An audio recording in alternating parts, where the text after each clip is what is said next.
মজাই মজা। ওয়াও, সেই স্বাদ হয়েছে, সেই স্বাদ। বকখালি ছিলাম হোটেলে। ওয়াও, একদম ফস্তা হয়ে গেছে, হ্যান্ডসাম। ওয়াও,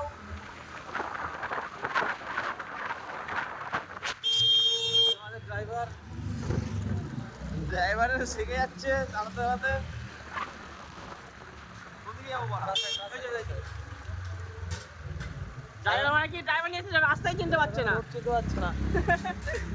ড্রাইভার ঢুকে দিতে পারে, পাশে করে দেবে। একটা করে মদের বোতল দিয়ে ড্রাইভার নিয়ে এসেছে। গাড়ির খাতা এসছে, গাড়ির খাতা। এটার নাম হলো গাড়ির খাতা। বলুন জায়গার নাম কি? এটার নাম গানের পাতা। এখন সব গান খুলে বসে থাকে, গান ভাড়া। এটা এখানে গাড় ভাড়া পাওয়া যাবে। এখানে গান ভাড়া পাওয়া যায়। এখানে যদি